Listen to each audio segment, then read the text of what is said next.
Hello everyone. So today I'm beginning something new. Like I have always wanted to do this, as in I write a lot. I have a lot of ideas, and I just want to share them constantly.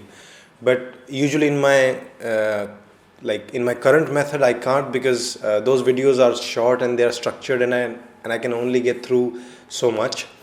So I thought, why not start this raw, random, just interaction, and think of it like a podcast.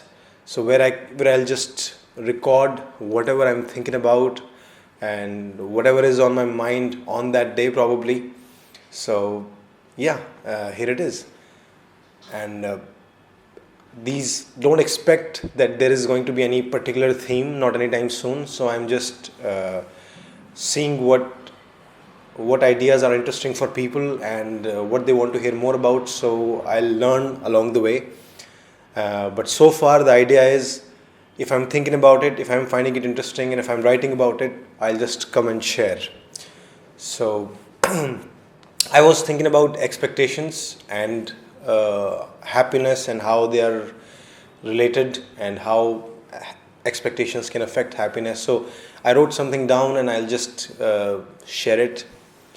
So most of happiness or subjective well-being, it revolves around expectations. So this is why the knowledge of others' unhappiness, it works so charmingly, because that immediately takes your expectation from life itself down, right? Like you expect less from life when you understand that life has when you understand what life has done to other people. So, and this is why this can be one of the most therapeutic things ever. Like, I'm not talking about taking pleasure in others' misery.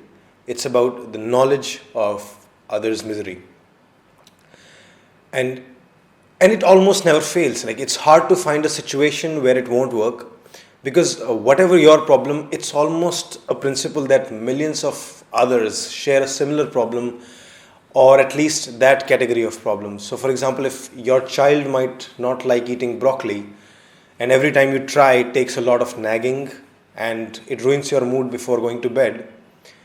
Now, seems like a unique problem, but almost every other child displays similar resistance for some or the other food, and to the distress of their parents. So, almost all parents are in the same boat, so to say. And this knowledge takes your expectation from a child down a notch. The solution of the actual problem is still left true, but that is part of like natural suffering. Natural suffering.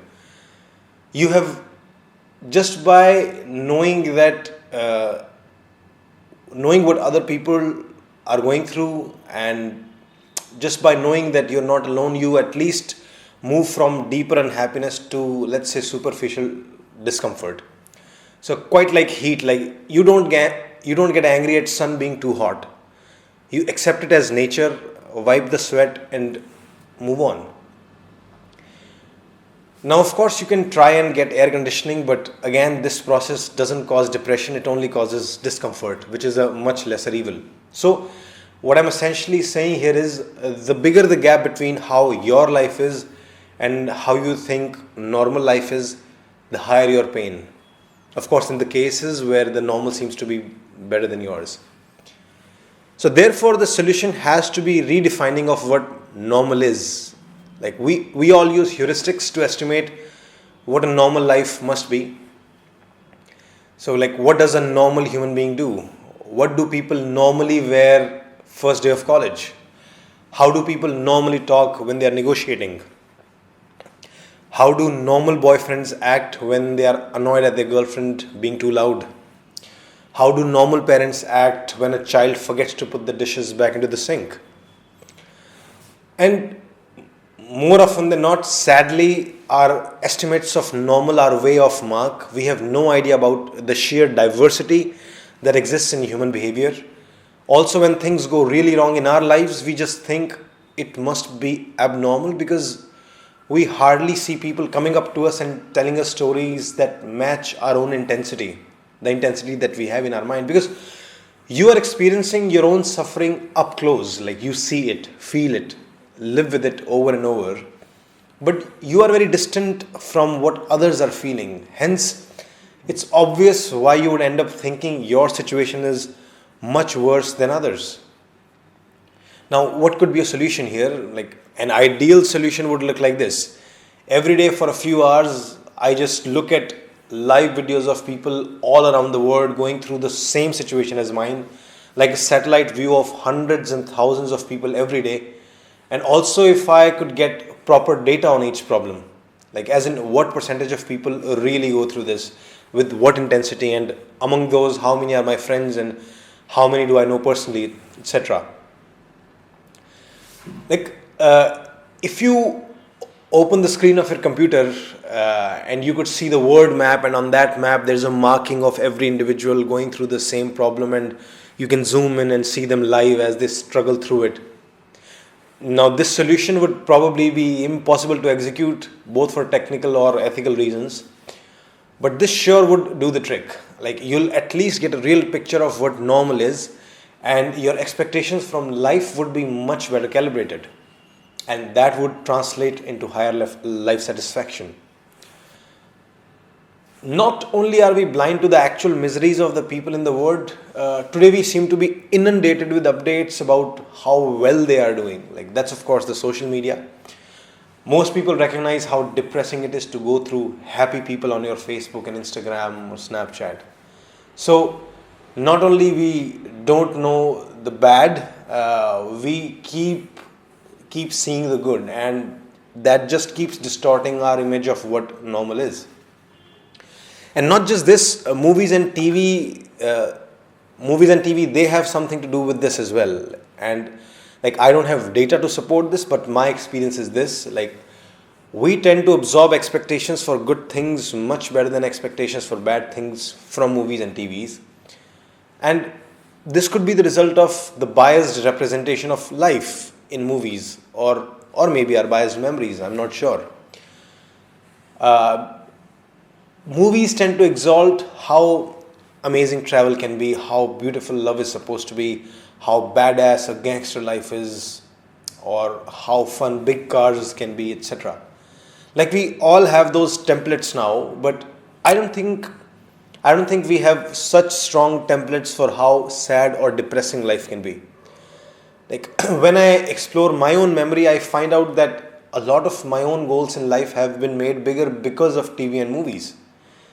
In other words, I can safely say, after watching that many things, like that many movies, TV shows, the net result is I now expect more from life, not less. Now, I now have places to go, things to do, levels to reach.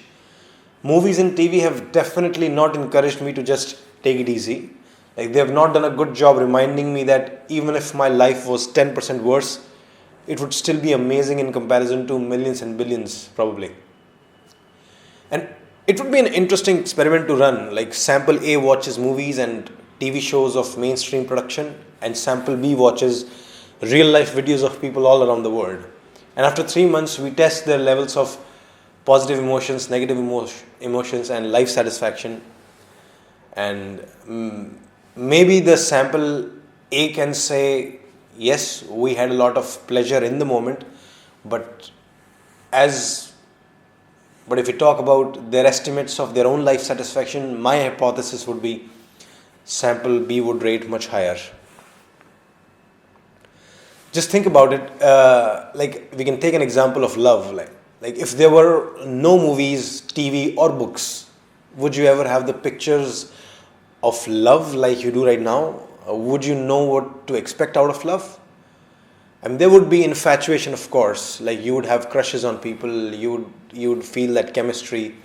But would you ever know what it should lead to? Like, except for maybe sex, children, and basic household partnership. I mean, movies and books have sure emerged from our own imagination, and we relate to them, which means there has to be a lot of truth in it. But for the sake of entertainment, these movies and books, they have reached a level of exaggeration which now has much less to do with reality. This grandiose idea of love doesn't exist except in the minds of artists and writers, and that is influencing everyone now. We now draw expectations from something which looks perfect because it's made up. Like if there were no movies or books, where would our expectations come from? They would come from our family, neighbors, and friends, which means that expectations wouldn't be very high in the first place. So we pay an enormous price for that entertainment now. What people don't realize is that the love as they see in movies or books is like, it's like seeing a superhero, like good for imagination, but terribly disappointing if you try to emulate it, if you try to match it. Now, the solution, of course, is not banning movies. I would be the saddest person. Love them to death. The solution is to maybe make movies which better depict reality. Although I do think new age TV shows are doing a much better job at this.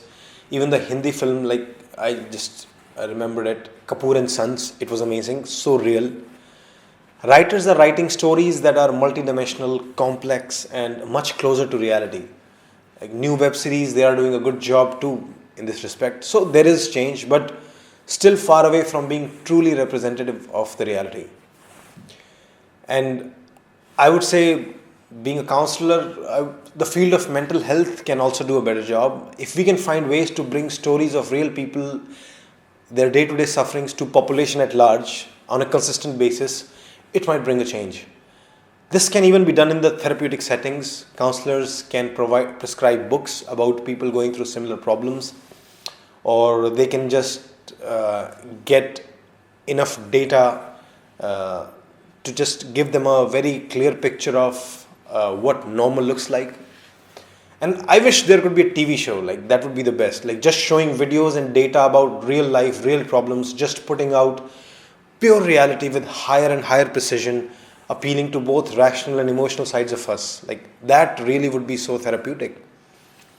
Well, if in case you are in a position of power at a media production house and you like that idea, do contact me. I would love to work on it. Let me know. It's worth pursuing. But yeah, for now, these are my thoughts and on how expectations, they are tied up with happiness and life satisfaction. And so so what do you do after knowing this? So I'm not specifically saying that the solution is to just lose all expectations. The point here is to be aware of it. So like right now I said all of those things so that you know what's happening with you. So two things. So first thing, that you are acting out on the basis of ignorance of what really is going on in the society out there. So that ignorance is there. If you just be aware of it, you won't let it overpower you, and you won't let it just act on your expectations all that much. Like you would at least be in doubt.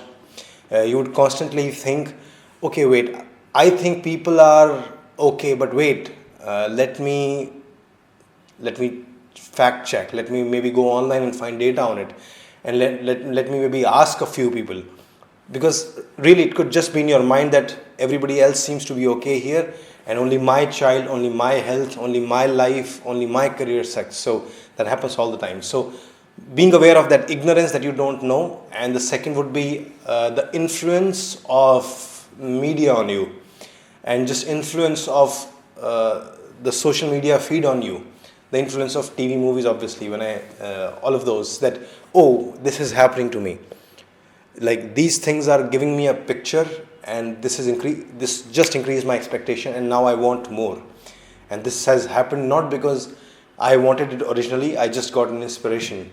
So as long as you keep experiencing new things, getting inspiration, that's okay. But if it starts to create some dissatisfaction in life, and that's the time when you need to like stop and just review. Okay, was that my choice in the first place, or was I just fed that? So yeah, so today's podcast and today's message was mostly about just be aware of what's happening to you so that your expectations are not just haywire, they are calibrated to reality. So, yeah, that's it. To invite me to your school or corporate organization for counseling seminars or to set up a long-term counseling contract, email me at shridharlifeschool@gmail.com or WhatsApp on this number. An important request before you go: if you like the ideas shared in the video or you found some benefit in using them, I request you to help me in growing further. I'm trying to build a team of researchers and video makers so we can deepen our knowledge and make more such videos. You can support me by making a donation to Shridhar Life School. Go to shridharlifeschool.com/donate.